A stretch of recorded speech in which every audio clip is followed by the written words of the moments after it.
Hi hello how are you. मैं advocate S C Kanojia.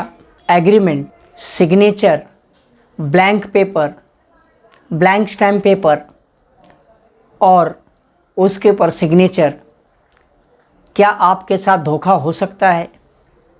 यदि आपके साथ धोखा हो सकता है तो आपको क्या करना है, और अगर आपने सही की है तो इसकी वैलिडिटी क्या कोर्ट में है, क्या ये डॉक्यूमेंट्स आपके खिलाफ यूज किए जा सकते हैं, इन्हीं सारी चीज़ों को लेकर हम आज चर्चा करेंगे।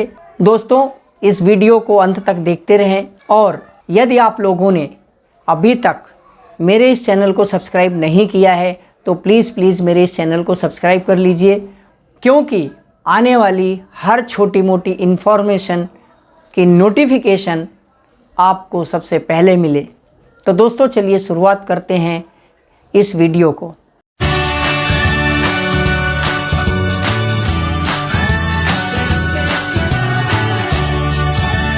दोस्तों, सबसे पहले समझना है कि जब कभी आप कोई एग्रीमेंट या आप कोई भी पेपर साइन करते हैं तो उसे ये समझे कि ये पेपर मैं क्यों साइन कर रहा हूँ। और समझिए, मैं आपको साइड में दिखा रहा हूँ कि ये एक प्रिंटेड एग्रीमेंट है, और ये प्रिंटेड एग्रीमेंट जो है एकदम ब्लैंक एग्रीमेंट है। कहीं कहीं पे ब्लैंक छूटा हुआ है जहाँ पे कुछ चीज़ें भरनी है, जो फिलअप करनी है, और एक दूसरा पेपर जो है एकदम ब्लैंक है, देखिए, और दूसरा एक स्टैम्प पेपर है वो जो है वो भी ब्लैंक है। तो क्या इन तीनों पेपर पे आपको सही करनी चाहिए? अगर करनी चाहिए तो आपको क्या प्रिकॉशंस लेने हैं? तो अब हम आते हैं कि यदि आपने इन डॉक्यूमेंट्स पे ऑलरेडी साइन कर दी है तो क्या ये डॉक्यूमेंट्स आपके खिलाफ यूज किए जा सकते हैं? हाँ दोस्तों, ये जो डॉक्यूमेंट्स हैं आपके खिलाफ यूज किए जा सकते हैं। जैसे कि अब मैं दिखा रहा हूँ, फिर से ये प्रिंटेड एग्रीमेंट है और ये देख रहे हैं कि ये ब्लैंक है। समझिए, आपने इस पे साइन कर दी है, ठीक है। अब साइन कर दी है तो क्या सामने वाला इसे आपके खिलाफ यूज कर सकता है? हाँ जी, यूज कर सकता है। जैसे कि फॉर एग्जांपल मैं इसी प्रिंटेड डॉक्यूमेंट्स के माध्यम से बता रहा हूँ आपको, इस पे वो आपकी प्रॉपर्टी भी लिख सकता है कि आपने अपनी प्रॉपर्टी इस व्यक्ति को बेची है, ठीक है, और अब जो है आप उसे नहीं दे रहे हैं, वो आपके खिलाफ कोर्ट में जा सकता है स्पेसिफिक परफॉर्मेंस के तहत। आपके खिलाफ वो स्पेसिफिक परफॉर्मेंस का केस दाखिल कर सकता है।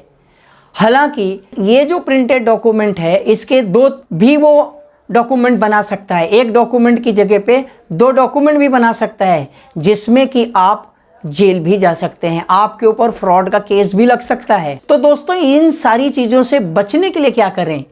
तो सबसे पहले जब आप डॉक्यूमेंट कोई साइन करने जाते हैं तो सबसे पहले आप अगर हो सके तो विटनेस यानी गवाहों के सामने सही करें, और उसकी एक फ़ोटोकॉपी आप अपने पास मांग के रख लीजिए, और साइन करने के वक्त तारीख जरूर डालिए। अगर आप तारीख डालते हैं तो आपको पता चल जाएगा कि आपने कौन सा डॉक्यूमेंट सही किया था, तो आप बच सकते हैं। और यदि आपने ये नहीं किया तो आप फंस सकते हैं। जैसे कि आप ये डॉक्यूमेंट देख रहे हैं, और साइन कैसे करनी है, जैसे कि ये डॉक्यूमेंट देख रहे हैं, एकदम लास्ट सेंटेंस जो है वहाँ पे आप साइन करिए, एकदम उस लाइन को सट के आप साइन कीजिए, ताकि आपको ये पता चले कि आपने कहाँ पे साइन की थी। यदि आपने कोई भी ब्लैंक छोड़ी, लाइन छोड़ी, थोड़ी सी भी जगह छोड़ी, तो उसमें आपके अपोजिट वाला कुछ भी लिख के वो डॉक्यूमेंट आपके खिलाफ कोर्ट में पेश कर सकता है, जिससे कि आप ट्रबल में आ सकते हैं, आपके ऊपर परेशानी आ सकती है। यहाँ तक कि नहीं, प्रॉपर्टी ही नहीं, और भी, जैसे कि फॉर एग्जांपल कि आपके खिलाफ ये भी लिख सकता है कि आपने उस व्यक्ति से इतना पैसा लिए थे और अब आप दे नहीं रहे हैं, तो वह भी आपके खिलाफ रिकवरी प्रोसीडिंग फाइल कर सकता है उस डॉक्यूमेंट के आधार पे। यानी मेरा कहने का मतलब है कि वो डॉक्यूमेंट आपके खिलाफ जो सामने वाला है किसी भी हालत में आपके खिलाफ यूज कर सकता है। तो दूसरी चीज़ ऐसी है, जब आपको पता चला कि आपने कोई ब्लैंक डॉक्यूमेंट साइन किया हुआ है या प्रिंटेड एग्रीमेंट साइन किया है जो ब्लैंक था, या स्टैम्प पेपर पे आपने साइन कर दी है जो ब्लैंक था, तो ये जो डॉक्यूमेंट्स है इनकी आपको अगर इनके खिलाफ कोई लीगल कार्रवाई करनी है तो सबसे पहले आपको ये काम करना होगा, उन्हें या तो खुद पर्सनली आप एक लेटर लिखें कि हमने ऐसा ऐसा डॉक्यूमेंट साइन किया था, वो हमें वापस दे दीजिए, या किसी वकील के माध्यम से उन्हें एक लीगल नोटिस भेजिए। लीगल नोटिस भेजने के बाद, और उस लीगल नोटिस में यही लिखना है कि हमें जो वो एग्रीमेंट जो साइन किया है प्रिंटेड, उसकी एक कॉपी चाहिए या उसकी एक फ़ोटो पहले से ही ले लीजिए। और जब डॉक्यूमेंट आप साइन करते हैं तो विटनेस भी आप अगर हो सके तो 2 विटनेस के सामने कभी भी आप साइन करें। और लीगल नोटिस भेजने के बाद उस लीगल नोटिस में यही लिखना है कि भाई हमें उस डॉक्यूमेंट की डिलीवरी दे दीजिए। यदि वो नहीं देता है आपको तो भी इसके बावजूद भी आपको एक पब्लिक नोटिस, यानी 2 न्यूज़पेपर में आपको एक पब्लिक नोटिस देना है कि फला फला डॉक्यूमेंट्स आपने साइन किया था, फोर्सिबली साइन किया था, या आपको गुमराह करके वो डॉक्यूमेंट साइन करा लिया था, वो डॉक्यूमेंट से आपका कोई लेना देना नहीं है। उसके बाद आप जो है कोर्ट में आप केस फाइल कर सकते हैं वो डॉक्यूमेंट वापस लेने के लिए।